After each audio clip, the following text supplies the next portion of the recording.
ॐ असतो मा सद्गमय तमसो मा ज्योतिर्गमय मृत्योर्मा अमृतं गमय. ॐ शान्ति शान्ति शान्तिः. शान्ति मन्त्रं बृहदारण्योपनिषत्.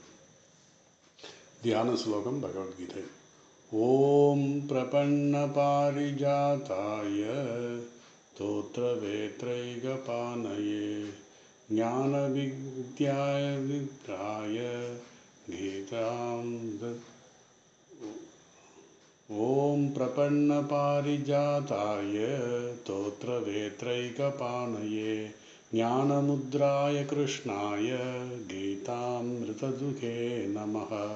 सर्वोपनिषतो गावो दोक्ता गोपालनन्दनः पार्थो वत्ससुधी भोक्ता दुग्धं गीतामृतं महत्. वसुदेवसुतं देवं कंसचाणूरमर्दनं देवकी परमानन्दं कृष्णं वन्दे जगद्गुरुं. मूकं करोति वाचालं पङ्गुं लङ्घयते गिरिं यत्कृपातमहं वन्दे பரமானந்தமாதவம்.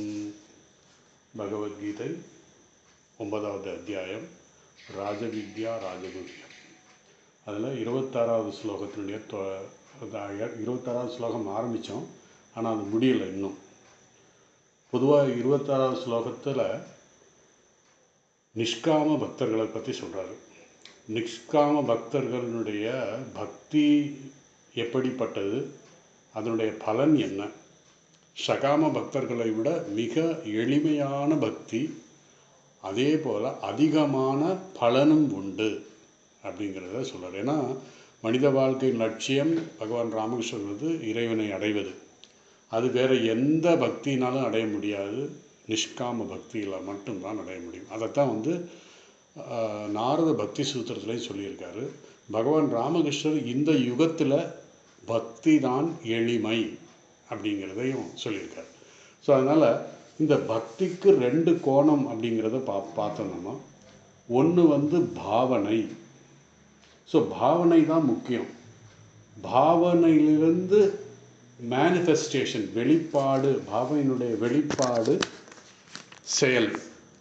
ஸோ செயலை விட இங்கே பாவனை தான் முக்கியம்ங்கிற ஒரு கருத்தை பகவான் சொல்கிறாரு. அதை தான் நம்ம பார்த்தோம். எப்பேற்பட்ட நிஷ்காம பக்தர்களை பற்றி நிறைய பார்த்தோம். நிறைய உதாரணம் நான் வச்சுருக்கேன். நான் இந்த ஸ்லோகம் முடிஞ்சவுடனே நான் சொல்கிறேன். இப்போ 2 கோணம் பக்தியை பற்றி சொன்னேன். அதாவது பாவம். நமக்கு எடுத்த உடனே பாவம் வராதே, அதுக்கு என்ன செய்கிறது அப்படிங்கிற ஒரு கேள்வி வரும். ஏன்னா நமக்கு சம்ஸ்காரம் எப்படிப்பட்ட சம்ஸ்காரம் அப்படிங்கிறதே நமக்கு தெரியாது. நமக்கு எப்பேற்பட்ட சம்ஸ்காரம். அதனால தான் சின்ன வயசுலேருந்து கோவிலுக்கு குழந்தைங்களை கூட்டிகிட்டு போயிட்டோம்னா அதில் அவங்களுக்கு ஒரு சம்ஸ்காரம், புதிய சம்ஸ்காரம் உண்டாக்க முடியும். அந்த சம்ஸ்காரம் தான் காலப்போக்கில் நம்ம ஆரம்பத்தில் விருப்பம் இல்லையோ அந்த குழந்தைய கம்பல்சரியாக கூட்டிகிட்டு போயிட்டோம்னா அதுக்கப்புறம் அந்த சம்ஸ்காரம் ஆச்சாரமாக மாறும். அந்த ஆச்சாரம் நிஷ்டையாக மாறும். இந்த நிஷ்டை ஸ்ரத்தையாக மாறும். இப்படி வரும்போது, அதாவது அந்த பழக்கி விட்டோம்னா, அந்த ஆச்சாரத்தை நம்ம கொடுத்துட்டோம் அப்படின்னா அது அந்த ஆச்சாரத்துலேருந்து, அதை சம்ஸ்காரத்துலேருந்து அது வரும். அந்த ஆச்சாரம் என்ன ஆகும்னா நிஷ்டையாகும். அது செய்யாமல் இருக்க முடியாது. கொஞ்ச நாள் நீங்கள் அந்த குழந்தைய கூட்டிகிட்டு போயிட்டு வந்துட்டீங்கன்னா அதுக்கப்புறம் அந்த குழந்தைக்கு என்னென்னா ஏதாவது செய்யணும், கோயிலுக்கு போகணும் அப்படிங்கிற மாதிரி ஒரு நிஷ்டை ஆகிடும். அது இதாகிடும். அதுக்கப்புறம் அது ஸ்ரத்தையாகும். அப்படி தான் நச்சிகேதனுக்கு அந்த ஸ்ரத்தை வந்தது அப்படின்னு சொல்லி கட்டோபனிஷத்தில் சொல்லப்பட்டிருக்கு. அப்படி ஒரு பாவனை நமக்கு உண்டாவதற்காக நம்மளே சில காரியங்கள் எல்லாம் பக்திகள் சில செயல்கள்லாம் சொல்லப்பட்டிருக்கு, சாஸ்திரத்தில் சொல்லப்பட்டிருக்கிறது. இப்படி எந்த அளவுக்கு நமக்கு அந்த பக்தி, அந்த பாவனை நமக்கு இருக்கோ அதனுடைய பாவனையுடைய வெளிப்பாடு தான் செயலாக வரும் அப்படிங்கிறத கருத்தை பகவான் சொல்கிறார். எப்படின்னா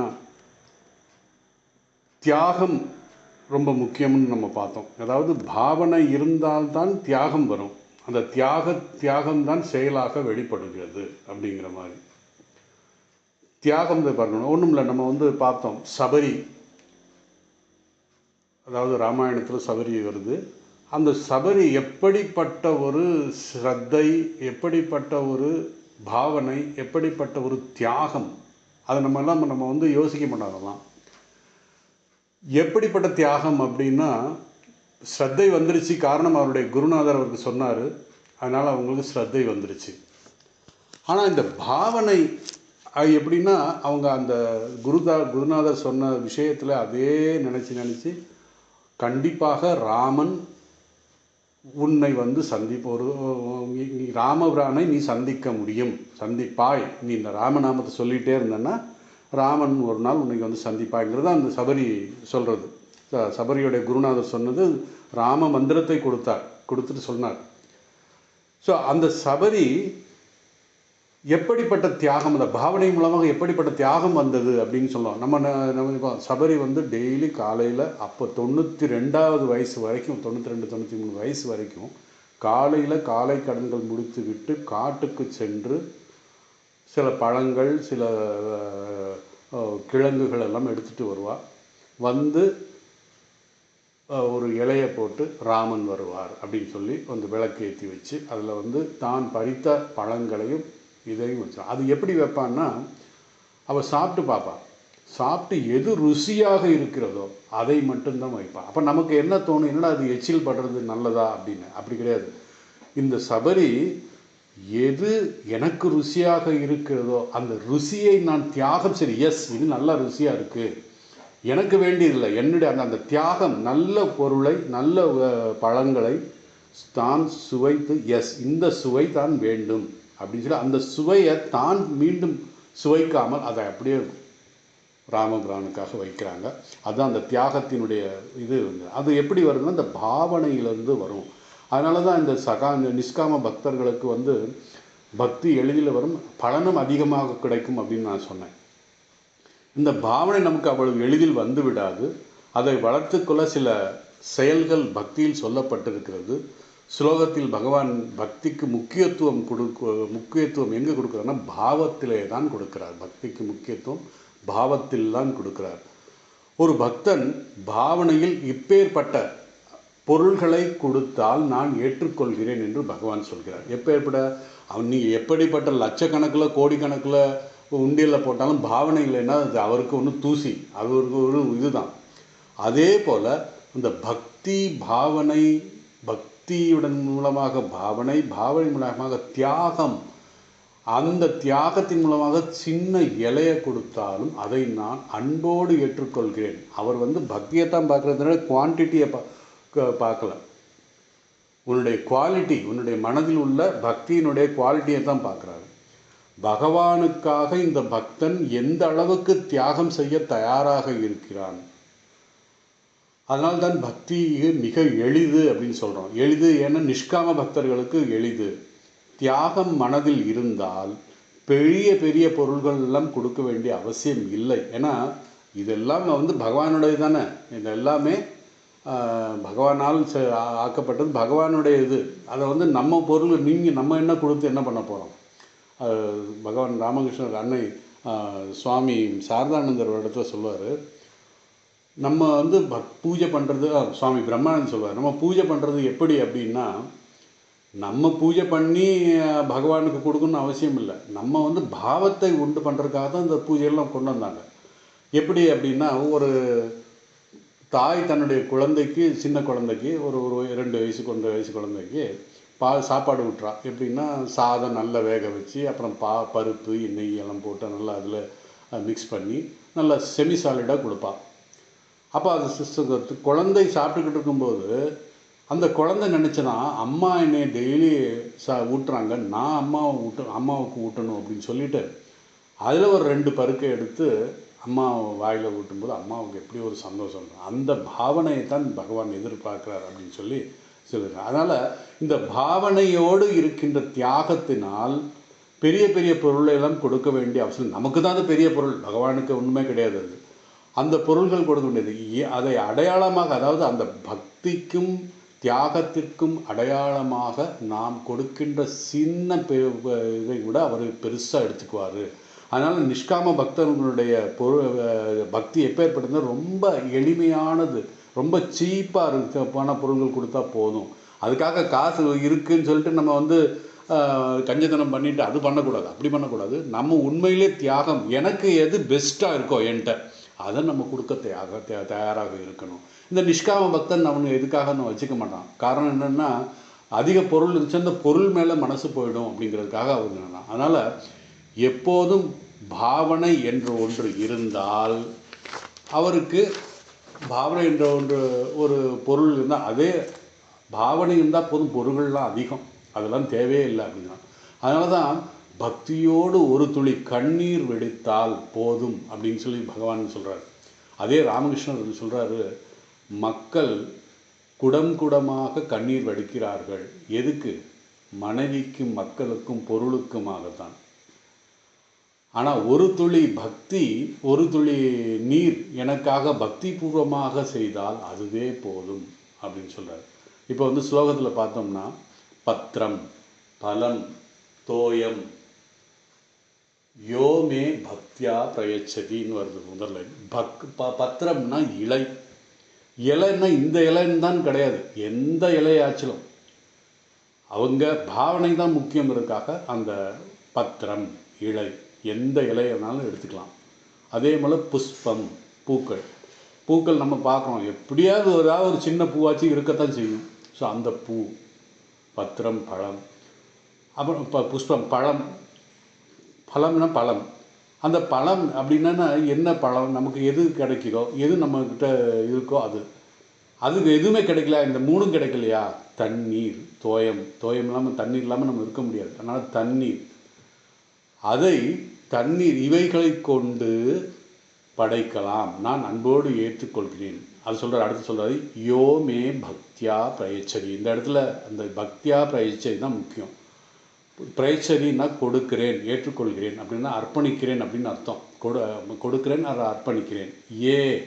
ஏன்னா யார் ஒருவன், மே எனக்கு, ஈஸ்வரனாகிய பரம்பொருளாகிய எனக்கு இப்படிப்பட்ட அன்பின் அடையாளமாக சிலவற்றை எனக்கு யார் பிரயச்சதி கொடுக்கிறார்களோ, அதாவது அர்ப்பணம் செய்கிறார்களோ, எப்படி கொடுக்குறாங்க, அது எப்படி, எது முக்கியம் அப்படின்னா பக்தியா பிரயச்சதி அப்படின்னு சொல்லி சொல்லியிருக்காரு. பிரயச்சதினா கொடுக்கறது. எப்படி கொடுக்கணும்னா பக்தியோட இப்படிப்பட்ட சில பொருள்களை எனக்கு படைத்தவர்கள். இங்கு சொல்கின்ற பொருள்கள் கொடுப்பது செயலாகிறது.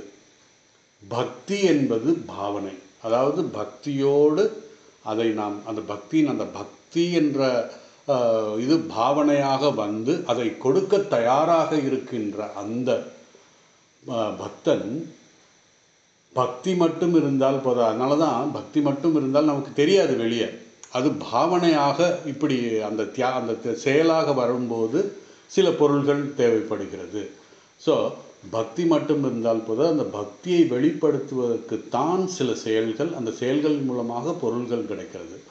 ஒன்றும் இல்லை, ஒருவனுடைய பாடி லாங்குவேஜ்னு சொல்லுவாங்க சைக்காலஜியில். அந்த பாடி லாங்குவேஜை வச்சு அவன் மனதில் என்ன இருக்கிறது அப்படிங்கிறத சொல்லிடலாம் நம்ம அப்படின்னு அவங்க ஒரு சைக்காலஜி சொல்கிறாங்க. அப்படி நம்முடைய மனதில் என்ன இருக்கிறது, எப்படிப்பட்ட பக்தி இருக்கிறது என்பது அது உடல் வழியாக வெளியே தென்படும். அதனால்தான் வெறும் பக்தி உள்ளே இருந்தால் போதாது, அது செயலாக வெளியே வரும்போது அதை புரிந்து கொள்ள முடியும்னு சொல்லுவாங்க. ஒன்றும் இல்லை, ஒருவர் மேல் நமக்கு ஒரு மரியாதை இருக்கிறது என்றால் அவரை பார்த்தவுடன் நமக்கு அறியாமலே நான் நமஸ்காரம் பண்ணுவோம், அவரோட பேசுகிறதுக்கு நம்ம விரும்புவோம். ஏன்? அவர் மேலே நமக்கு உள்ள மரியாதை, அதாவது பாவனை. அந்த பாவனை வந்து மரியாதையாக இங்கே மனதில் வந்து அந்த பாவனை எப்படி வெளிப்படுகிறது என்றால் அவரை நமஸ்கரிப்பது, அவருடைய பேசுகிறது, அதை தான் வெளிப்படுகிறது. ஸோ ஸோ இப்படி பகவான் ரெண்டு சொல்கிறார். அதாவது வெறும் பக்தி மனதில் பக்தி இருந்தால் போதாது, அதனுடைய வெளிப்பாடு எப்படி இருக்கும் என்றால் மிக சுலபமான பொருள்களை வைத்து வழிபடுவது. அது நிஷ்காம பக்தர்களுக்கு தான் இது சொல்கிறாரு. அதன் வெளிப்பாடு, அதாவது அந்த மிக எளிமையான பொருள்களை வைத்து வழிபடுவது அதனுடைய வெளிப்பாடு. அப்படிப்பட்ட பொருள்களைத்தான் இங்கு பகவான் விரும்புகிறார்.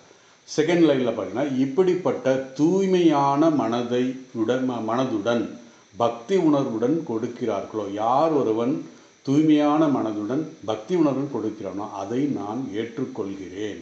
ததாகம் தத் அகம், ததாகம் சொல்லிருக்கு பக்தி உபகிருதம். தத் என்றால் அந்த, தத் அகம் அப்படின்னா நான். அதாவது பாருங்க, வந்து பகவானை சொல்கிறாரு, அந்த பொருள்களை நாம் பிரியமாக, அதாவது நாம் பிரியமாக வைத்திருக்கின்ற பொருள்களை கொடுக்க வேண்டும். அதைத்தான் சொல்கிறாரு. அதாவது நான் எனக்கு வேண்டியதெல்லாம் நான் எடுத்து வச்சுட்டு எனக்கு தேவையில்லாதெல்லாம் தூக்கி சில பேர் பண்ணுவாங்க. அந்த மாதிரி பண்ணக்கூடாது. எது நான் தியாகம் செய்ய, அதாவது எது எனக்கு ரொம்ப பிடிக்குமோ அதை நாம் வந்து தியாகத்தோடு கொடுக்க வேண்டும் அப்படின்னு சொல்லி பக்தி உபகிருதம். அந்த பொருளை நாம் பிரியமாக வைத்திருந்து அதை நாம் தியாகம் செய்ய வேண்டும். பக்தி உபகிருதம் என்று சொல்கிறார். பக்தியால் கொடுக்கப்பட்ட அதை அகம் நான் அஸ்னாமி ஏற்றுக்கொள்கிறேன், உட்கொள்கிறேன். இதைத்தான் எனக்கு ரொம்ப பிடிக்கும் அப்படின்னு சொல்லி பகவான் சொல்கிறார். நமக்கு தெரியும் குசேலனுடைய கதை, அதை நம்ம பார்க்க போகிறோம். குசேலன் என்ன, எப்படி அவருக்கு குசேலன் அப்படிங்கிற பேர் எப்படி வந்தது அப்படிங்கிற, அவர் பேர் சுதாமா, எப்படி குசேலன் என்று வந்தது அப்படிங்கிறத பார்க்க போகிறோம். ஸோ ரெண்டாவது வரியில் பக்தி உபகிருதம் வருது, முதல் வரியில் பக்தியா பிரயச்சதி அப்படின்னு சொல்லி வருது. ரெண்டு இடத்துல பக்தி வர்றதுனால இந்த ஸ்லோகத்தில் பகவான் என்ன சொல்கிறாருன்னா, பக்தி என்பது பாவனை. எப்படி தெரியும் நமக்கு பக்தன் அப்படிங்கிறது எப்படி தெரியும்? வெறும் பட்டையை போட்டுட்டு வெறும் உத்ராட்ச பட்டம் போட்டு பெரிய இது மாதிரி இருந்தால் பார்த்தாரு. அந்த பாவனை, இறைவனுக்காக எதையும் தியாகம் செய்ய தயாராக இருக்கின்றவனைத்தான், அவனுக்குத்தான் அந்த பாவனை இருக்கும். அதனால் பாவனை ரொம்ப முக்கியம். பக்தி செய்ய வேண்டும் என்றால் பொருள்கள் அவ்வளவு முக்கியம் அல்ல. காரணம், பொருள் அதிகமாக இருந்தால் அதை பாதுகாக்க வேண்டும் என்ற ஒரு எண்ணம் அதில் வந்துவிடும். அதனால் பக்திக்கு வந்து பொருள் முக்கியம் அல்ல, பாவனை தான் முக்கியம். அந்த பக்தியினுடைய வெளிப்பாடு தான் அந்த செயல்கள். அந்த பக்தியினுடைய வெளிப்பாடு செயலாக வரும்போது சில பொருள்கள் நாம் அங்கே கொடுக்குறோம். ஸோ பக்தியின் மூலம் பாவனை அதைத்தான் பகவான் இங்கு சொல்கிறார். நிஷ்காம பக்தன் எதை கொடுக்கிறான் என்பது முக்கியமல்ல, எந்த பாவத்தோடு கொடுக்கிறான் என்பது தான் முக்கியம். அதனால் நமக்கு வந்து பக்திக்கு முக்கியமானது பாவனை. இதைத்தான் வந்து நாரத பக்தி சூத்திரத்திலையும் சொல்லப்பட்டிருக்கு. அடுத்து பிரியாத்மனகா அப்படின்னு சொல்கிறார். அதாவது எப்படி இருக்க வேண்டும் அப்படின்னா, பிரியாத்மனகான்னா தூய்மையானவனாக இருக்க வேண்டும். ஏன்னா அந்த தியாகம் செய்யும் பொழுது, பாவனையின் மூலமாக தியாகம் செய்யும் பொழுது அவன் தூய்மையாகி விடுகிறான். அவனுக்கு எந்த காரணம் என்னென்னா, அவன்கிட்ட அந்த இது என்னுடையது அப்படிங்கிற ஒரு எண்ணம் இல்லாமல் போகிறனால, அகங்காரம் இல்லாத இருக்கனால அவன் தூய்மையாவன் ஆகிறான். ஸோ அவனுக்கு வந்து தனியாக நம்ம வந்து ஜபம் இதெல்லாம் தியானமெல்லாம் பண்ணணும், பெரிய யாகமெல்லாம் பண்ணணும்னு அவசியம் இல்லை. அவன் அந்த தூய்மை, அந்த தியாக மனப்பான்மை பாவனையின் மூலமாக தியாகத்துடன் அவன் எல்லாத்தையும் பகவானுக்காக அப்படின்ற மாதிரி ஒரு எண்ணத்தில் இருக்கும்போது அவன் தூய்மையாகி விடுகிறான்.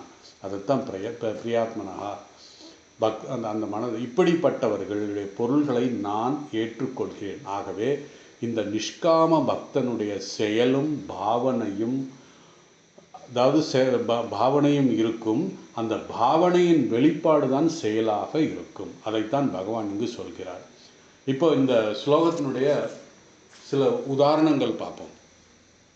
உதாரணமாக சிவபெருமான்.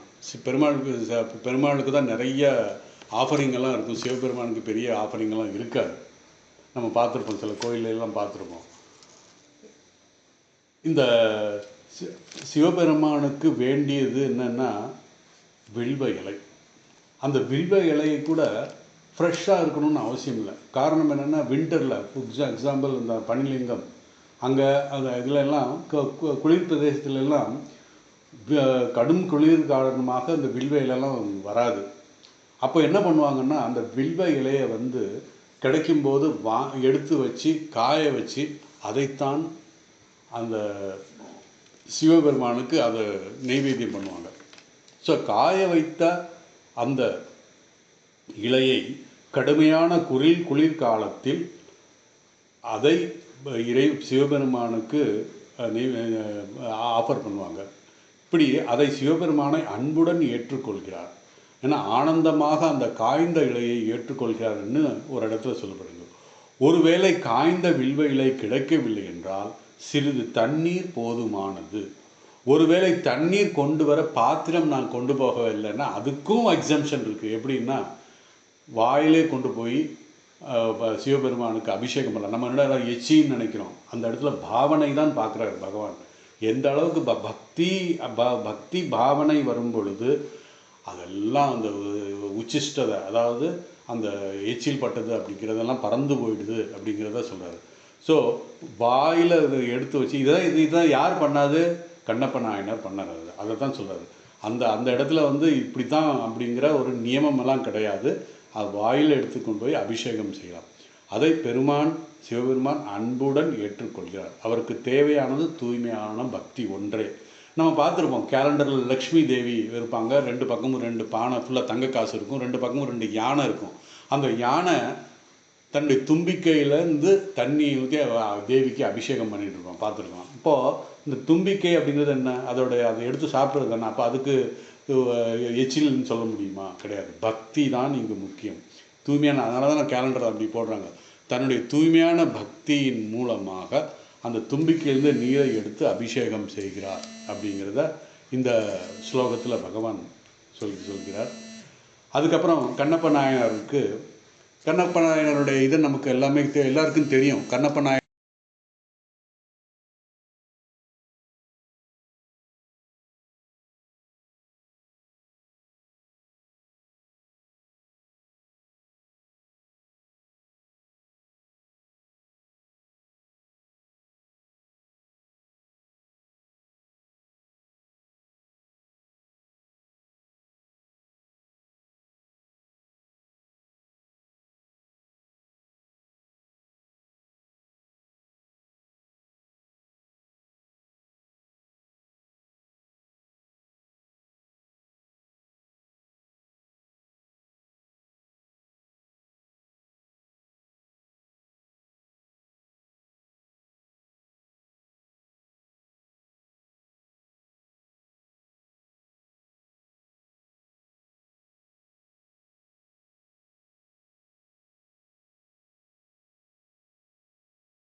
சிவபெருமான் மேலே அது ஊற்றி அபிஷேகம் மாதிரி செஞ்சுட்டு அதுக்கப்புறம் தன் வேட்டையாடி கொண்டு வந்த அந்த மாமிஷத்தை அவன் இது பண்ணி, அதாவது கொஞ்சம் லேசாக சுவைத்து பிறகு அதை இறைவனுக்காக அர்ப்பணம் செய்கிறான். எப்பேற்பட்ட பக்தி பாருங்கள்! சிவபெருமான் மீது அபிஷேகம் செய்து தனக்கு கிடைத்த வேட்டையாடிய பொருளை எடுத்து அதை சிவபெருமானுக்கு படைக்கிறான். அதை சிவபெருமான் அன்போடு ஏற்றுக்கொள்கிறார். அந்த காலத்தில் அந்த காளஹஸ்தி கோவிலில் சிவபெருமான் அந்த நாயனாருக்கு சோதிப்பதற்காக எப்படி தீரன் அப்படிங்கிற பேர் வந்தது அவருக்கு அப்படிங்கிற ஒரு இது சொல்கிறார்.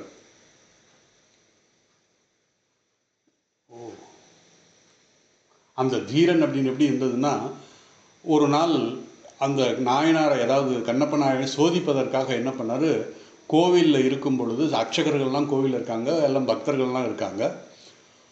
அந்த நேரத்தில் என்ன ஆகுது, திடீர்னு நிலநடுக்கம் மாதிரி வருது. எல்லாரும் துண்டா காணும் துணியை காணும் ஓடுறாங்க, கோயிலை விட்டு விடுறாங்க. அந்த மேல் கூரை, கோயிலுடைய மேல் கூரை இடிஞ்சு விழுந்துற மாதிரி இருந்தது. அந்த நேரத்தில் எல்லாரும் ஓடுறாங்க, பக்தர்கள், அந்த உள்ள அக்ஷதர்கள் எல்லாமே அக்ஷதர்கள்லாம் ஓடுறாங்க உயிருக்கு பயந்து. கண்ணப்ப நாயனார் பார்த்தார். அது எனக்கு சேதமானாலும் பரவாயில்ல, எனக்கு அடி விழுந்தாலும் பரவாயில்ல, நான் பெருமானை காப்பாற்ற வேண்டும் என்று அவர் தன்னுடைய உடலால் கட்டி பிடித்து கொண்டு, அதாவது தன்னை அந்த சிவபெருமானை மறைத்து தன்னை அப்படியே கட்டிப்பிடிச்சார் அப்படின்னு சொல்லி. அப்போ கொஞ்ச நேரத்தில் எல்லாம் சரியாயிடுச்சு. ஸோ எப்படிப்பட்ட ஒரு செயலை செய்தனால் அவருக்கு தீரா அப்படிங்கிற ஒரு பெயர் வந்தது அப்படின்னு சொல்லி நம்முடைய சாஸ்திரத்தில் இருக்குது. இப்படி லிங்கத்தின் உடலை கட்டிப்பிடித்து கொண்டு தனக்கு எது நடந்தாலும் பரவாயில்லை என்று அவர் இருந்த நாள். அவருக்கு அந்த ஒரு தைரியமான ஒரு காரம் தியாக மனப்பான்மை. இந்த இது பாவனை, பக்தியின் மூலமாக பாவனை மூலமாக அந்த தியாகம் வந்ததுனால அவர் அந்த மாதிரி சொன்னார். அப்புறம் தெரியும் உங்களுக்கு, அந்த கண்ணப்ப நாயர் கண்ணு கொடுத்தார், அதனால அவர் கண்ணப்ப நாயனார் இருந்துச்சு பேர் வந்தது. எப்பேற்பட்ட பக்தி, அவர் வேடன் இப்பேற்பட்ட பக்தியா அப்படிங்கிற மாதிரி ஒன்று. அதே மாதிரி கனகதாசரை பற்றி நமக்கு தெரியும். தாசன் அப்படின்னா அடியேன் அப்படின்னா அடிமை அப்படின்ற மாதிரி. இந்த கனக அப்படிங்கிறது ஒரு ஜன்னல்னு ஒரு பேர் இருக்குது, அல்லது ஒரு துளை, அதைத்தான் வந்து கனக அப்படின்னு சொல்கிறது. இவர் என்ன பண்ணுறாரு, கீழ் ஜாதியானவர், அதனால் அவர் கோயிலுக்கு அலோவ் பண்ணலை, யாரும் அலோவ் பண்ணல. அதனால் அவர் என்ன பண்ணார், பகவானுக்காக வேண்டி பிரார்த்தனை செய்து கொண்டிருக்கும்போது பகவானே திரும்பி, அதாவது நம்ம இதில் போய் உடுப்பி கோயிலில் போய் பார்த்திங்கன்னா நமக்கு தெரியும், பகவானே கனகதாசருக்காக திரும்பி இது அருள் புரிந்ததற்காக ஒரு இதெல்லாம் இருக்குது அப்படிங்கிறத சொல்கிறாங்க. அதே போல் விதுரர் எப்பேற்பட்ட கிருஷ்ண பக்தர். அந்த கிருஷ்ண பக்தருடைய அந்த வெளிப்பாடு, பக்தி தியாகம் பாவனையின் வெளிப்பாடு எப்படி. விதுரர் வந்து அவங்களுக்கு தெரியும், பாண்டவர் தூது செய்வதற்காக அஸ்தினாபுரத்துக்கு வர்றாரு. அஸ்தினாபுரத்தில் வந்து அந்த போரை எப்படியாவது தடுத்து நிறுத்தணும் அப்படிங்கிறது பல வகையில் யோசிக்கிறாங்க. ஆனால் போர் தடுப்பதற்கு வழி இல்லை. இருந்தாலும் கிருஷ்ணர் கடைசி அட்டம்ப்ட் வந்து இறைவனுக்காக, அதாவது கிருஷ்ணர் வந்து பாண்டவர்களுடைய சார்பில் அங்கே தூதுவாக வர்றாரு. தூது வரும் பொழுது அந்த அஸ்தினாபுரத்தில் துரியோதன் பிரம்மாண்டமான வரவேற்பு எல்லாம் கொடுக்குறாரு.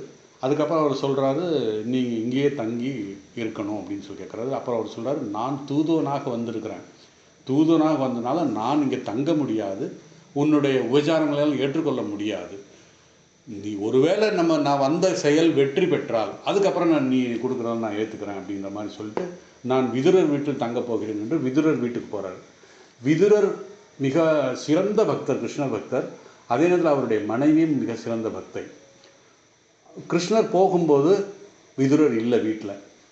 அப்போ விதுரருடைய மனைவி அன்போடு உபசரித்து பகவானுக்கு காலெல்லாம் கழுவி விட்டு உட்கார வச்சு பகவானுக்கு சாப்பிட ஏதாவது கொடுக்குறாங்க. கொடுக்கும்போது தன்னை மறந்து, பக்தியின் மூலமாக பாவனையின் மூலமாக தன்னை மறந்து வாழைப்பழத்தை கொடுக்குறா. வாழைப்பழத்துலேருந்து தோலை மட்டும் கொடுத்து பழத்தை எரிஞ்சிடறான். தோலை எரிஞ்சிட்டு பழத்தை கொடுக்குறதுக்கு பதிலாக என்ன செய்கிறேன்னு தெரியாமல், அந்த பக்தி பாவனையில் தியாகத்தினால என்ன செய்கிறேன்னு தெரியாமல் அந்த உயர்ந்த மனநிலையில் அவள் வந்து தோலை கொடுத்தால் அதை அன்போடு பகவான் ஏற்றுக்கொள்ளார். தோலை கூட சாப்பிட விடலை பகவான், அன்போடு ஏற்றுக்கொண்டார் அப்படின்னு சொல்லி. இப்படி பக்தி எப்பேற்பட்டது, பரவசத்தில் அவங்க கொடுத்ததை அது அந்த இடத்துல நமக்கு தோலா தெரியும் தவிர பகவானுக்கு அது தெரியலை. அதே மாதிரி சுதாமா, குசேலன் அப்படின்ற பேர் நமக்கு எப்படி வந்தது அப்படிங்கிறது நம்ம சொன்னோம். உங்களுக்கு தெரியும், குசேலனுடைய கதையெல்லாம் தெரியும். குசேலனும் கிருஷ்ணரும் சாந்திபனிங்கிற ஒரு இதில் முனிகிட்ட குருகுலம் செய்கிறாங்க. 2 பேரும் ஒரே குருகுலம் செய்ததுக்கப்புறம் 2 பேரும் ஒரு குறிப்பிட்ட வயதுக்கு அப்புறம் கிருஷ்ணர் துவாரகைக்கு நோக்கி வந்துடுறாரு. அங்கே வந்து ருக்மணியை திருமணம் செய்து கொண்டு துவாரகாபதியாக இருக்கிறார். அதே நேரத்தில் குசேலன் தன்னுடைய படிப்பை முடித்து விட்டு அவர் ஒரு பண்டிதனாக ஆகிவிட்டார். பண்டிதன் அப்படின்னா பொதுவாக பிராமணர். இவர் வந்து கிருஷ்ணர் சத்திரியர், இவர் பிராமணர். குசேலன் பிராமணாக இருந்தால் அவர் அத்தியாயனம் படிப்பிக்கணும், இதுதான் அவங்களுடைய தர்மம். ஸோ அப்படி இருக்கும் பொழுது தன்னுடைய பாண்டித்யத்தின் மூலமாக பெரிய ஒரு வருமானத்து காரணம் தர்மத்தின்படி பண்ணுறனால அதிகமாக வருமானம் கிடைக்கவில்லை. அந்த நேரத்தில் ஒரு ஏழை பெண்ணை திருமணம் செய்து கொண்டு குழந்தைகள்லாம் பெற்றிருக்கார். அந்த திருமணம் செய்து கொண்ட மனைவிக்கும் குழந்தைகளுக்கும் வேண்டிய பொருள்கள் இல்லாதனால் அவர் மிகவும், அதாவது வறுமையில் இருந்தார். சாப்பாடு கூட சரியாக இதுக்கு பண்ண முடியலை. புரோகிதத்தில் அவ்வளோ பெரிய வருமானம் கிடைக்கல. அந்த நேரத்தில் என்ன பண்ணார், இப்படி வறுமையில் வாடிக்கொண்டு இருக்கும்போது குசேலனுடைய, அதாவது சுதாமாவுடைய மனைவி சொல்கிறார், உங்களுடைய நண்பர் தான் துவாரகபதி இருக்கார், அவரை போய் சந்தித்து வாங்க, அவர் ஏதாவது பொருள் உதவி அவர்கிட்ட கேளுங்க அப்படின்னு சொல்கிறார். சுதாமா மிக இதோட என்ன நான் எப்படி போய் என்னுடைய நண்பன்கிட்ட போய் கேட்குறது அப்படிங்கிற மாதிரி பட் ரெண்டு பேரும் இணை பிரியாத நண்பர்கள் அப்படிங்கிறது எல்லாருக்கும் தெரியும். ஸோ இப்படி இருக்கும் பொழுது எப்படியோ சரி ஒரு நாள் சம்மதிச்சுட்டு மனைவி சொல்கிறத கேட்டுட்டு நான் போய் என்னுடைய நண்பனை சந்திக்கிறேன்னு சொல்கிறான். சரி நான் கொண்டு போகும்போது எனக்கு ஏதாவது கொடுக்கணுமே, அவனுக்கு கிருஷ்ணனுக்கு கொடுக்கணுமே அப்படின்னு சொல்லி இருப்பார். அப்போது அவர் இவ சொல்கிறா, சரி கொஞ்சம் அவல் இருக்குது வீட்டில், அதை நான் வந்து இது பண்ணி தரேன்னு சொல்லி அந்த அவலை எடுத்து தன்னுடைய வேஷ்டியில் ஒரு கார்னரில் கட்டி கொண்டு துவாரகையை நோக்கி போகிறார். போகும்போது பார்த்தோன்னா அங்கே துவாரகையினுடைய அரண்மனையில் வெளியே வாயில் காவலர் நிறைய பேர் நிற்கிறாங்க அங்கே கிருஷ்ணனை சந்திப்பதற்காக.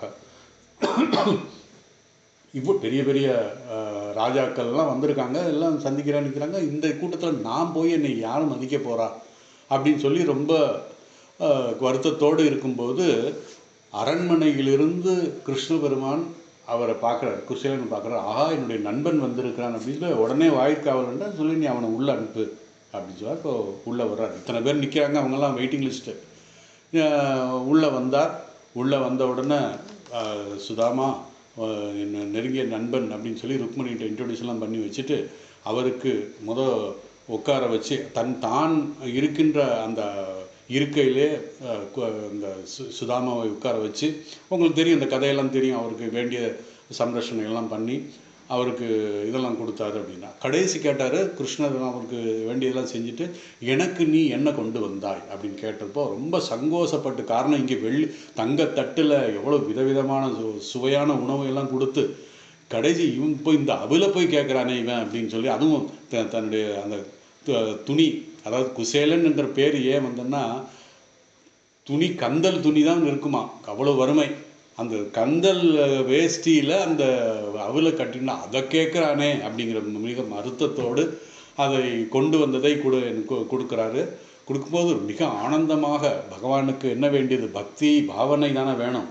அந்த அவலை வந்து அவர் வாயில் போட்டுக்கிட்டார். அப்படி துவாரகாபுரி மன்னன் வந்து தனக்கு வேண்டிய பொருள் உதவி எல்லாம் செய்தார் அப்படின்னு அது தெரியும் உங்களுக்கு. அதெல்லாம் நீங்கள் அந்த கதையெல்லாம் நீங்கள் படிச்சிருக்கீங்க. எப்படியோ அந்த அங்கே வேண்டியது பாவனை, பக்தி. அந்த பக்தியினுடைய வெளிப்பாடு தான் அந்த அவல் கொடுத்தது. அந்த கிருஷ்ணன் ஆனந்தமாக அதை சாப்பிட்டார் அப்படிங்கிறதையும் தெரியும். அதே போல் துர்வாசருடைய இது மகாபாரதத்தில் துர்வாசமுனி, அதாவது துரியோதனுடைய வேலை என்னென்னா எப்படியாவது இந்த கௌரவர்களை சாபம் கொடுக்க வைக்கணும் அப்படின்னு சொல்லி துர்வாசர் ரொம்ப கோவக்காரர். அதனால் என்ன பண்ணார், துர்வாசரை கூப்பிட்டு நீ இங்கே போய் அங்கே பாண்டவர்கள் இருக்காங்க காட்டில், நீங்கள் அவரை போய் சந்திச்சுட்டு வாங்க அப்படின்னு சொல்கிறார் ஏதோ ஒரு காரணத்துக்காக. சரின்ட்டு துர்வாசர் தன்னுடைய 1000 சீடர்களோடு அங்கே போய் சந்திக்கிறதுக்காக எல்லாம் ஏற்பாடு பண்ணிவிட்டு அவர் போகிறாரு.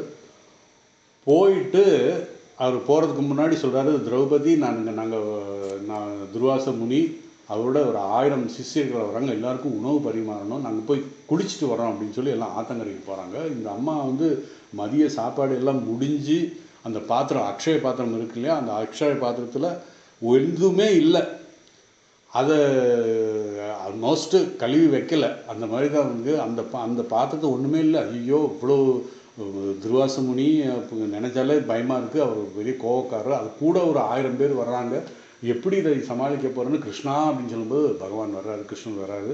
என்ன அப்படின்னு கேட்டப்போ அந்த மாதிரி இருக்கிறாரு. சரி அந்த பாத்திரத்தை எடுங்கிறாரு. இல்லை பாத்திரத்தில் ஒன்றுமே இல்லை கிருஷ்ணா, பரவாயில்ல நீ எடு அப்படின்னு எடுக்கிறார். அதில் ஒரு பருக்கை இருக்குது, அந்த ஒரு பக்கை எடுத்து வாயில் போட்டார். அந்த 1000 பேருக்கும் விஸ்வாமித்திரருக்கும் மிக திருப்தியாக ஏப்பமிட்டாங்க அப்படிங்கிற மாதிரி ஒரு கதை. காரணம் பக்தியின் மூலமாக எதையும் சாதிக்கலாம் அப்படிங்கிறது இந்த இதில் சொல்லுங்கள். இன்னொரு கதை வந்து, இந்த கதை நீங்கள் கேள்விப்பட்டிருக்க மாட்டீங்க. பாகவதத்தில் ரந்தி தேவா மகாராஜா அப்படின்னு சொல்லி, ரந்தி தேவ மகாராஜா ஒரு பெரிய அரசர். அவர் வந்து சங்கிருதி அரசனுடைய மகன். அவர் வல்லமை, மிக புத்திசாலி, வல்லமையான அரசன், இயல்பாகவே அளவற்ற கருணை கொண்டவர். ஏன்னா அடிக்கடி வந்து இந்த இவருடைய ரந்தி தேவரை பற்றி சுவாமி அகண்டானந்தி சொல்வார், எப்பேற்பட்ட மனம் படைத்தவர் அவர் அப்படின்னு சொல்லி சொல்வாராம். அதனால தான் நான் இதை சொல்கிறேன். அந்த கருணை கொண்டவர் ஏழைகளின் துன்பத்தையும் வேதனையும் பார்த்தால் உடனே தன்னிடம் இருந்த எல்லாத்தையும் கொடுத்துருவார். தன்னுடைய அதனால அவர்கிட்ட இருந்த அந்த கஜானாவில் இருந்த செல்வங்களை எல்லாமே கொடுத்துட்டார், எல்லாத்தையும் கொடுத்துட்டார். ஒரு சமயம் அரசன் தொடர்ந்து 48 நாள் தன்னுடைய குடும்பத்தோடு நீரும் உணவும் இல்லாமல் உபவாசம் இருக்க வேண்டிய ஒரு நிலை ஏற்பட்டது.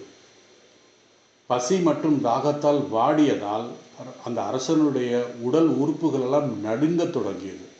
48 நாள் முழுமையாக உபாசனம் இருந்தால் அரசரும் அவர் குடும்பமும் அந்த அந்த அந்த உபவாசத்தினால அரசரும் அவர் குடும்பமும் மிக உடல் பலவீனம் அடைந்தது. 49வது நாள் காலையிலே சிறிதளவு நெய், அரிசி, கஞ்சி மற்றும் தண்ணீர் கிடைத்தது. அதை உணவு உண்பதற்காக தயாராக இருக்கும் பொழுது அவருக்கு அறிமுகமில்லாத ஒரு பிராமணர் அந்த இடத்தில் வருகிறார். பொதுவாக கோடி ரூபாய் இருந்துச்சுன்னா ஒரு 1,00,000 இது நன்கொடை கொடுக்கறதுல பெரிய விஷயம் கிடையாது. அது கூட நம்ம மக்களுக்கு அது கூட வராதுன்னு வச்சுங்க. பட் அப்படி செய்கிற ஒரு தானம் பெரிய விஷயம் கிடையாது. ஆனால் பசியால் வாடுகின்ற அரசனும் அரசனுடைய குடும்பமும் அந்த நேரத்தில் கிடைத்த சிறு உணவை வந்த ஒரு பிராமணனுடன் பகிர்வது என்பது பெரிய ஒரு விஷயம்.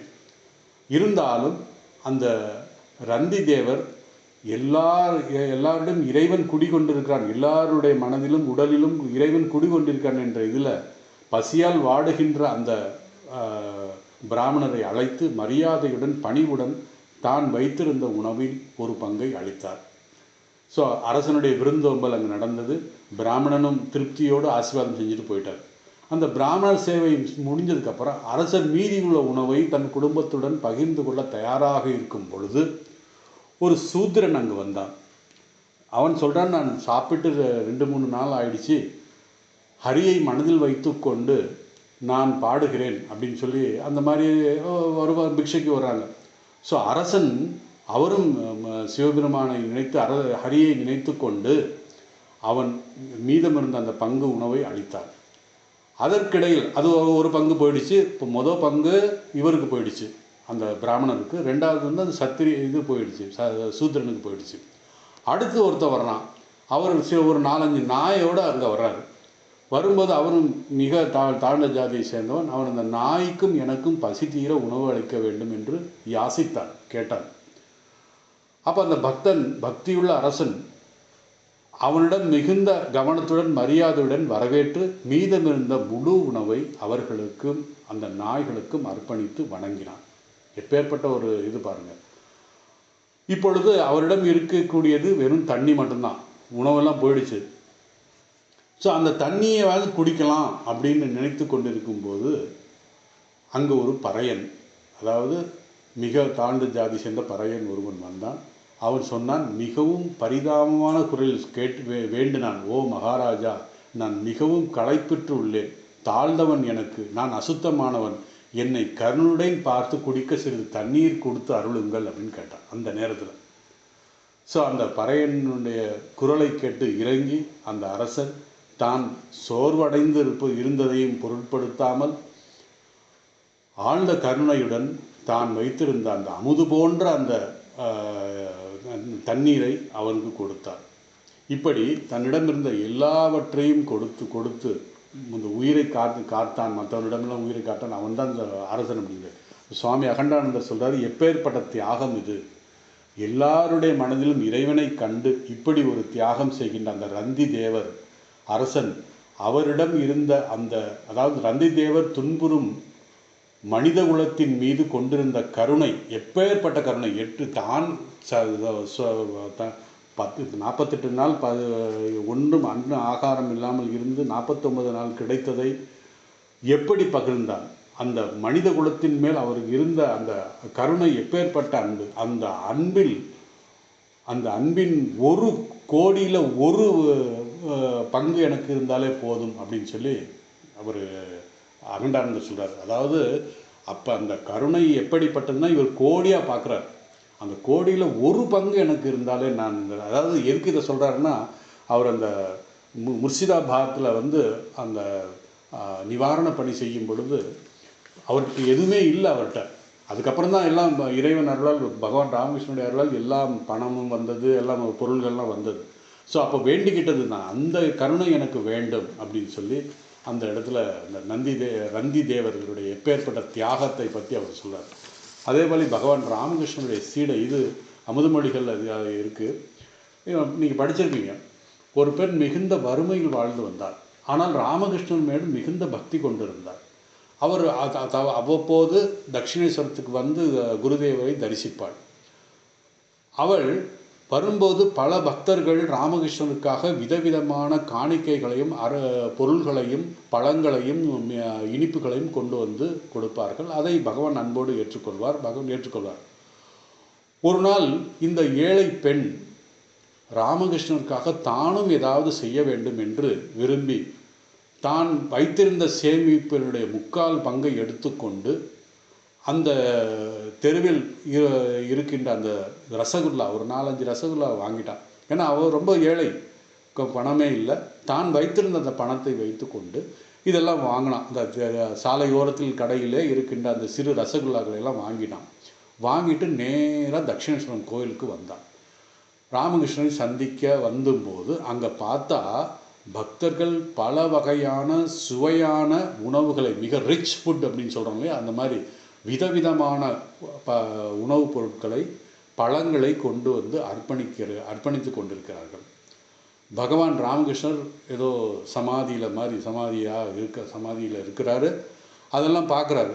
இந்த பெண் பார்த்ததுக்கப்புறம் இவ்வளோ உயர்ந்த பொருள்கள், உயர்ந்த பழங்கள் எல்லாம் இருக்கும்போது பகவான் எங்கே என்னுடைய இது சாப்பிட போகிறாரு, என்னுடைய பழத்தை, என்னுடைய இனிப்பை எப்போ சாப்பிட போகிறாரு என்று மிக மன வருத்தத்தோடு, காரணம் ரொம்ப சங்கோஜப்பட்ட, அவள் கொண்டு வந்தது ரொம்ப ஒரு ஏழை பெண், என்ன பண்ணியும் பாத்திரமும் சரியாக இல்லை, இதில் இவங்க பெரிய ரிச்சாக எல்லாம் கொண்டு வந்து அடுக்கியிருக்காங்களே அப்படின்னு சொல்லிட்டு அவள் அந்த தான் கொண்டு வந்த அந்த ரசகுல்லாவையெல்லாம் அந்த பாத்திரத்துக்கு அப்படியே கொண்டு வந்து நகபத்தில் உட்காந்து அழுக ஆரம்பிச்சிட்டான்.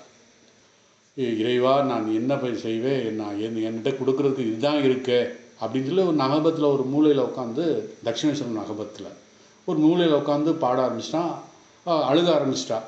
அப்போது சங்கீதனன் இது பக்தி பாடல்கள்லாம் அங்கே போயிட்டுருக்கு. எங்கே பகவான் ராமகிருஷ்ணரோட பக்தர்கள்லாம் பங்குட்டார். திடீரென்று பகவான் ராமகிருஷ்ணர் எழுந்து பரவசத்தோடு எழுந்து யாரையோ தேடுவது போல ஓடி வந்தார். வந்துட்டு நேராக நகபத்துக்கு வந்தார். நகபத்து மூலையில் அழுது கொண்டு இருக்கின்ற அந்த பெண்ணை கண்டார். அவளிடம் கேட்டால் எனக்கு பசிக்கிறது, சாப்பிட ஏதாவது கொடுக்க முடியுமா அப்படின்னு பகவான் கேட்டார். ராமகிருஷ்ணர் கேட்ட அந்த உடனே அந்த பெண் பேர் ஆனந்தத்தில் தான் கொண்டு வந்த அந்த ரசகுல்லா முழுவதையும் பகவான்கிட்ட கொடுத்துட்டார். அனைத்தும் பகவான் அந்த கொடுத்த அந்த அவள் கொண்டு வந்த அந்த 4-5 ரசகுல்லாவை பகவான் அங்கேயே, ராமகிருஷ்ணன் அங்கேயே சாப்பிட்டார். அந்த பெண் அந்த ஆனந்தத்திலே அப்படியே தன்னை மறந்தார். புன்னகையுடன் சொன்னார், எனக்கு திருப்தியாக இருக்குது இப்போ அப்படின்னு சொல்லி ராமகிருஷ்ணன் சொன்ன உடனே அந்த ஆனந்தத்தில் தெரிவித்தார். எப்படிப்பட்ட ஒரு, அதாவது பக்தனுடைய பாவனை தான் முக்கியம் அப்படின்னு சொல்லி. அதுக்கப்புறம் நம்ம இன்னொன்று தெரியும் உங்களுக்கு, கனகதாரா சோஸ்திரம். அந்த கனகதாரா சோஸ்திரத்தில் அது எப்படி வந்தது உங்களுக்கு தெரியும், அதெல்லாம் நான் சொல்ல போகல. ஆதிசங்கரர் 8 வயதில் சன்னியாசம் வாங்கிட்டார். அந்த துறவரம் வாங்கினால அவர் பிக்ஷைக்காக போகணும். அந்த பிக்ஷைக்கு போகும் பொழுது என்னாச்சு, ஒரு ஏழை பிராமண பெண் தன் வீட்டு திண்ணையிலே நின்று கொண்டிருந்தாள். அவள் வீட்டில் உண்ணுவதற்கு தகுந்த உணவுப் பொருள் எதுவுமே அவள்கிட்ட இல்லை. அந்த நேரத்தில் இவர் சங்கரர் 8 வயது சிறுவன் அந்த காவியுடைய பிக்ஷாம் தேகி அப்படின்னு சொல்லி அந்த வீட்டுக்கு முன்னாடி நின்னோன்னா அவர் மிக பணம் கலங்கியது. என்னடா பண்ணுறது, இந்த மாதிரி பகவான் நம்மளை சோதிக்கிறாரு அப்படின்னு சொல்லிட்டு அவள் என்ன பண்ணுறதுன்னு தெரியல. வீடு முழுவதும் தேடினாள். கடைசியாக ஒரு ஆம்லக்கி, அதாவது ஒரு நெல்லிக்காய் கிடைத்தது. அப்போது மிக தயக்கத்துடன் ஆதிசங்கரிடம் அந்த தேஜஸோடு இருக்கின்ற அந்த சிறு பிள்ளையே, என் குழந்தையே, தயவு செய்து இதை ஏற்றுக்கொள், என் வீட்டில் உள்ளது அனைத்தும் இதுதான் என்கிட்ட இருக்கிற மொத்தமே இதுதான் அப்படின்னு கூறினார். அந்த பெண்ணின் அபரீதமான கருணையை, தன்னலமற்ற மனப்பான்மையை, அதாவது தியாகத்தை பகவான் சங்கரர் உள்ளத்தில் ஆழமாக உருக்கியது. உடனே என்ன செஞ்சார், கனகதார ஸ்தோத்திரத்தை சொன்னார். 22 ஸ்லோகம் அந்த 22 ஸ்லோகம் பாடியவுடன், அதாவது அது மெது அந்த ஸ்லோகத்தில் என்ன இருக்கும்னா தேவியினுடைய அழகும் சக்தியும் அதை பற்றி தான் பாடியிருப்பார். அந்த அந்த ஸ்தோத்திரத்தை அங்கேயே பாடினோடனே லக்ஷ்மி தேவி மகிழ்ந்து அங்கே சங்கரர் முன்பு தோன்றி ஏன் என்னை நினைத்தாய் அப்படின்னு கேள்வி கேட்குறார். அப்போது சங்கரர் சொல்கிறாரு, ஆதிசங்கர் சொல்ல, அந்த ஏழை பெண்ணின் வாழ்வில் இருந்த துன்பத்தை நீக்கி அவளுக்கு செல்வ வரம் அருள வேண்டும் என்று தேவியிடம் வேண்டினான். உடனே அவளுக்கு என்ன செஞ்சார் உங்களுக்கு தெரியும், அந்த தங்க நெல்லிக்கனி மழையாக அவள் வீட்டு கூரைகளை பெய்தது அப்படின்ற மாதிரி உடனே அந்த இது மாதிரி செய்துட்டு இருந்தாங்க.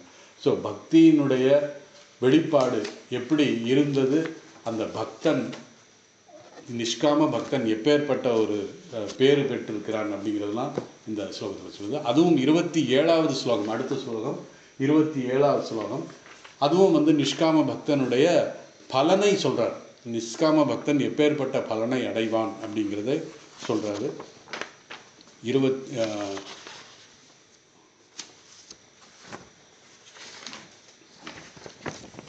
5வது ஸ்லோகம்.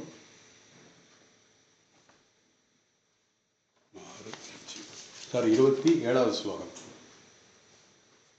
27வது ஸ்லோகத்தில் முதல் ஸ்லோகம் படிக்கிறேன். யத் கரோசி யத் அஸ்னாசி யத் ஜுஹோசி யத் ததாசி யத் யத் தபஸ்யசி கௌந்தேய தத் குருஷ்வ மதர்ப்பணம்.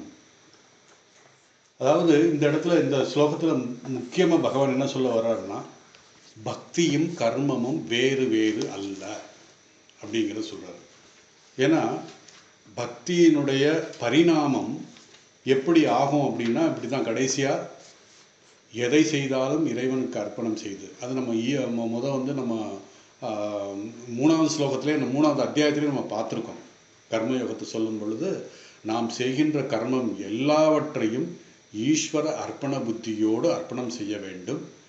பிறகு எந்த கர்மம் செய்தாலும் அதற்கு பலன் உண்டு. ஆனால் அந்த பலன் எப்போ வரும், எப்படி வரும் என்று தெரியாது. அதனால் வருகின்ற பலன் இப்படித்தான் இருக்கணும்னு நம்ம சொல்லாமல், கர்மண்யேவ அதிகாரஸ்ய, கர்மத்தை செய்வதற்கு மட்டும்தான் நமக்கு அதிகாரம் உண்டு, பலத்தில் அல்ல. அந்த பலன் எப்படி வேணாலும் வரலாம். அந்த பலனை எப்படி ஏற்றுக்கொள்ள வேண்டும் என்றால், அதை நாம் பிரசாத புத்தியோடு பிரசாதமாக நாம் ஏற்றுக்கொள்ள வேண்டும் அப்படின்னு சொல்லி பகவான் இந்த 3வது அத்தியாயத்தில் பார்க்குறோம். அதைத்தான் இங்கே சொல்கிறாரு. யத் கரோசி யத் அஸ்னாசி யத் ஜுஹோசி ததாசி யத் யத் தபஸ்யசி கௌந்தேய தத் குருஸ்வ மதர்ப்பணம். குந்தியின் புதல்வா, நீ எதை செய்தாலும், எதை உண்டாலும், எந்த வழிபாடும் எந்த ஹோமம் செய்தாலும், எதை தானம் செய்தாலும், தவத்தை புரிந்தாலும் அதை எனக்கு அர்ப்பணம் செய் அப்படிங்கிற இந்த செயலையே பக்தியாக. ஸோ அந்த செயல் செய்யும்போது அவருடைய பாவனை எப்படி இருக்கும் அதைத்தான் அது 26வது ஸ்லோகத்தில் சொன்னார். ஒருவனுடைய பாவனையின் மூலமாக வருகின்ற செயல். ஸோ அந்த பாவனை தியாகம் செய்கின்ற பாவனை, பக்தியோடு பாவனையோடு தியாக மனப்பான்மையோடு செய்கின்ற அந்த செயல் எப்படி இருக்கும், எவ்வளவு தூயதாக இருக்கும். அப்படி நீ செய்கின்ற எதை வேண்டாலும் செய்யலாம். அதை செய்யும் பொழுது அது தூய்மையாக இருக்கும். அதுதான் வந்து மதர்ப்பணம், எனக்கு நீ அர்ப்பணம் செய்து விடு அப்படின்னு சொல்றாரு. இந்த ஸ்லோகத்தில் வந்து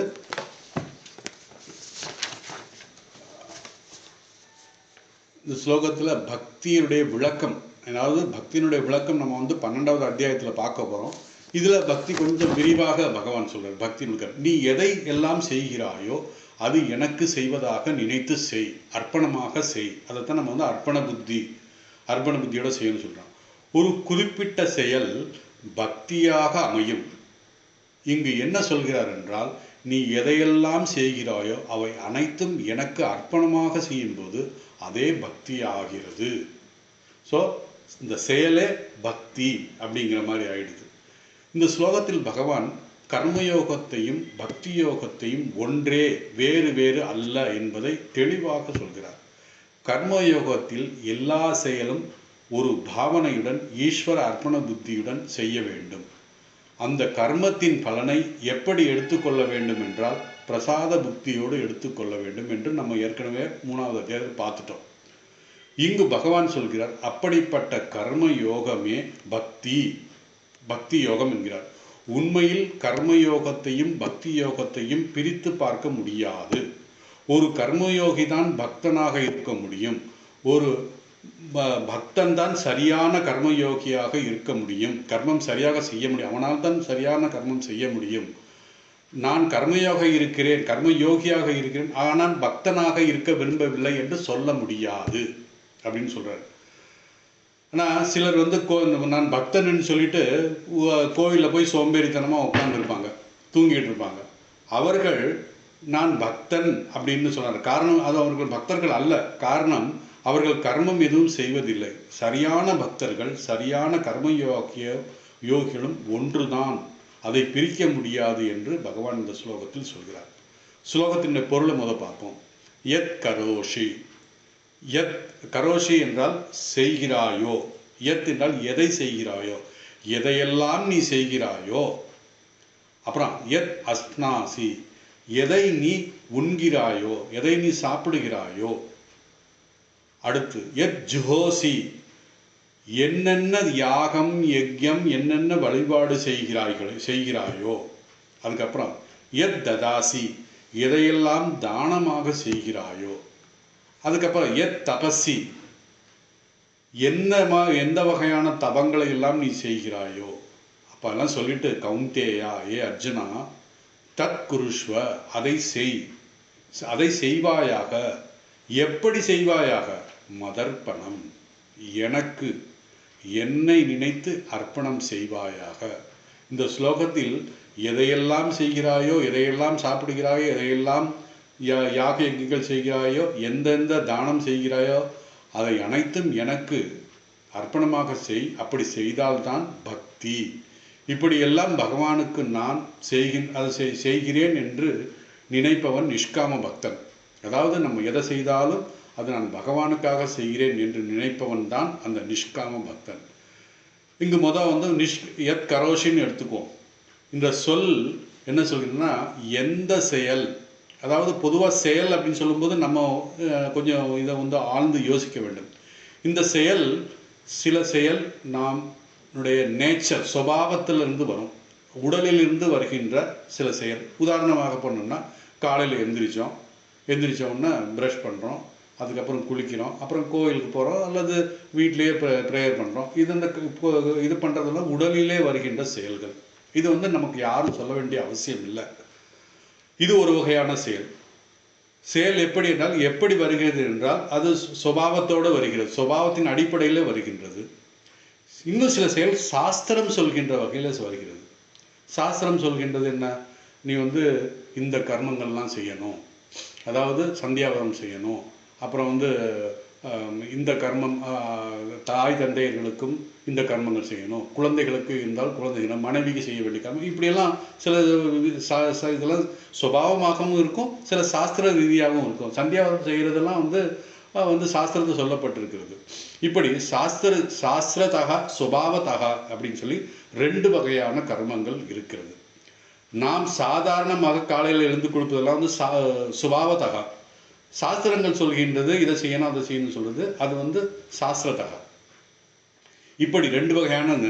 அப்போ இந்த 2 வகையான கர்மங்கள் இந்த சாஸ்திரங்கள் சொல்லும்போது என்ன சொல்லுது? இந்த பிரம்மச்சாரின்னா அவனுக்கு சில கர்மங்கள் சொல்லுவோம், கிரகஸ்தன்னா அவனுக்கு சில கர்மங்கள் சொல்லுவோம். இது சுபாவத்தக இருக்கும், ப்ளஸ் சாஸ்திரத்தக இருக்கும். சுபாவத்தக எல்லாருக்கும் ஒன்றா தான் இருக்கும். இது சில பழக்க வழக்கத்தின் மூலம் அந்த சுபாவத்தக இருக்கும். இந்த சாஸ்திரத்தக ஒவ்வொரு ஆசிரமத்தில் இருக்கவனுக்கும் தனித்தனியாக ஆகும். பிரம்மச்சாரின்னா இந்த செயல்கள் செய்யணும், கிரகஸ்தன்னா இதை செய்யணும், வானப்பிரஸ்தனா இதை செய்யணும், சன்னியாசின்னு அதை செய்யணும் அப்படின்னு சொல்லி இதெல்லாம் பிரிக்கப்பட்டிருக்கு. இதெல்லாம் சாஸ்திரத்தக. அப்படி சாஸ்திரம் சொல்கின்ற செயலாக இருந்தாலும், சுபாவமாக செய்கின்ற செயலாக இருந்தாலும், இவையெல்லாம் எனக்கு நீ அர்ப்பணம் செய்து விடு அப்படின்னு சொல்றார். அதே போல சாப்பிடுவது, நம்ம பசிச்சா சாப்பிட்றோம்.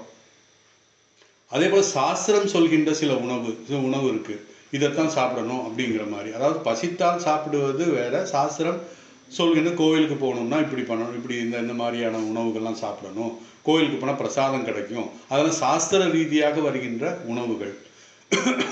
சாஸ்திர ரீதியாக நமக்கு கிடைக்கின்ற உணவு, அப்புறம் சுபாவமாக பசித்தால் நாம் உண்கின்ற உணவு, இதெல்லாம் ரெண்டு இதையும் எனக்காக நீ அர்ப்பணம் செய்து விடு. ஏன்னா இப்போ இதெல்லாம் நம்ம சொல்கிறாரு, அடுத்த ஒரு நியமத்தை சொல்ல போகிறாரு, அதற்காக தான் இதெல்லாம் சொல்கிறாரு. பிறகு எத் ஜுஹோசி, வேதத்தில் சொல்லப்பட்ட யாகங்கள் யஜ்யங்கள், அதுக்கப்புறம் ஸ்மிருதி, அவர் சொன்னார் இவர் சொன்னார் இது செஞ்சால் நல்லது அப்படின்னு சொல்கின்ற அந்த கர்மங்கள், ஸ்மிருதி மூலமாக வாய் வழியாக சொல்லப்பட்ட அந்த சில கர்மங்கள், இதையெல்லாமே நீ எனக்காக அர்ப்பணம் செய்து விடு. அதுக்கப்புறம் ததாசி, தானம். தானமும் ரெண்டு வகை இருக்கு. பிரியப்பட்டு நாம் ஒருத்தருடைய இதைப்பட்டு இவனுக்கு செய்யலாம் இதை அப்படிங்கிற மாதிரி நான் பிரியப்பட்டு செய்கின்ற சில தானங்கள் இருக்கிறது. அதே போல் தானம் அப்படி சாஸ்திரத்தை சொல்லப்பட்ட சில தானம். ஏன்னா ஒரு சில யாக யஜ்யங்கள்லாம் செய்யும்போது இந்த வகையான அந்த யாகத்தின் அங்கமாக சில தானங்கள் செய்யணும். இதெல்லாம் தானம், அது தியாகத்தின் அந்த யாகத்தினுடைய அங்கமாக வந்துவிடும். அதையும் நாம் அதை எப்படி செய்யணும், இந்த மாதிரி குறிப்பிட்ட பொருள்கள் எல்லாம் அந்த யாகத்தினுடைய அங்கமாக இருந்து செய்யணும் அப்படின்னு சொல்லி சாஸ்திரத்தில் இருக்கு. இது சாஸ்திரத்தக தானம். இப்படி மேலே சொன்ன எல்லா கர்மங்களையும் தர்மத்தையும் அதெல்லாம் நம்ம எப்படி செய்யணும் அப்படின்னா தர்மத்தின் அடிப்படையிலே செய்ய வேண்டும். அதனால தான் நம்முடைய சனாதன தர்மத்தில் தர்மம், அர்த்தம், காமம், மோட்சம், இந்த தர்மத்தையும் அந்த பக்கம் உள்ள இதையும் மோட்சத்தையும் எடுத்துட்டோம்னா நடுவில் இருக்கிறது அர்த்தமும் காமம். இது ரெண்டும் ரொம்ப டேஞ்சரானது. இதனால தான் பகவான் ராமகிருஷ்ணர் காமினி காஞ்சன அப்படின்னு சொன்னார். அப்போ இந்த காமினி காஞ்சன வேதத்திலே சொல்லப்பட்டிருக்கு. அப்போ பகவான் ராமகிருஷ்ணர் அதை இதாக சொல்கிறாரு அப்படின்னா அது பொருள் அல்ல. அந்த சாண்ட்விச் நடுவில் அந்த தர்மமும் இந்த கடைசி அந்த மோட்சமும் இருந்தால்தான் அது நல்ல முறையிலே இருக்கின்ற அது காமினி காஞ்ச அந்த மாதிரி காமினி காமிச்சதை ஏற்றுக்கொள்கிறார் அப்படின்னு சொல்கிறார்.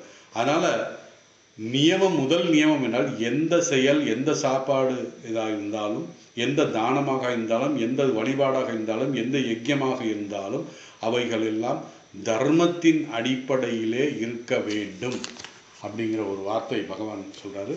இன்னும் ஒரு உதாரணங்கள்லாம் இருக்குது, அது இப்போது சொல்ல முடியாது. அதனால் இன்னும் டைம் இருக்குது, இன்னும் 2 நிமிஷம் தான் இருக்குது. அதனால் இதை இப்போ முடிச்சிடறேன். அடுத்த வகுப்பில் நம்ம 27வது ஸ்லோகம் 28வது ஸ்லோகம், இது இப்போ இனிமேல் பெருசாக ஒன்றும் இல்லை. இந்த 27வது ஸ்லோகம் 28வது ஸ்லோகம் கொஞ்சம் இருக்குது, அது சொல்லணும்னா அதுக்கப்புறம் அப்படியே ஓடி போயிடும். அநேகமாக இன்னும் 2-3 வீக்ஸில் இந்த அத்தியாயத்தை முடிச்சிடலான்னு நினைக்கிறேன். இனி அடுத்த சனிக்கிழமை நான் ஏழுமலையில் நடக்கின்ற அந்த மாநாடு, பக்தர்கள் மாநாட்டுக்கு போகிறனால அடுத்த சனிக்கிழமை நான் இல்லை. முடிந்தால் நான் ரெக்கார்ட் பண்ணி இதில் போடுறேன். இல்லைன்னா அந்த அடுத்த கிளாஸ் அடுத்த கிளாஸ் வரும். அதாவது அடுத்த சனிக்கிழமை இது 3ஆம் தேதி 3ஆம் தேதி வருது, ஜனவரி 3. ஸோ அடுத்த கிளாஸ் 27ஆம் தேதி நான் இல்லை. அதனால் முடிஞ்சால் நான் இது பண்ணிடுறேன். இல்லைன்னா 3ஆம் தேதி கிளாஸில் நம்ம பார்க்கலாம். ஓம் வசுதேவசுதம் தேவம் கம்சசானூரமர்த்தனம் தேவகி பரமானந்தம் கிருஷ்ணம் வந்தே ஜகத்குரும்.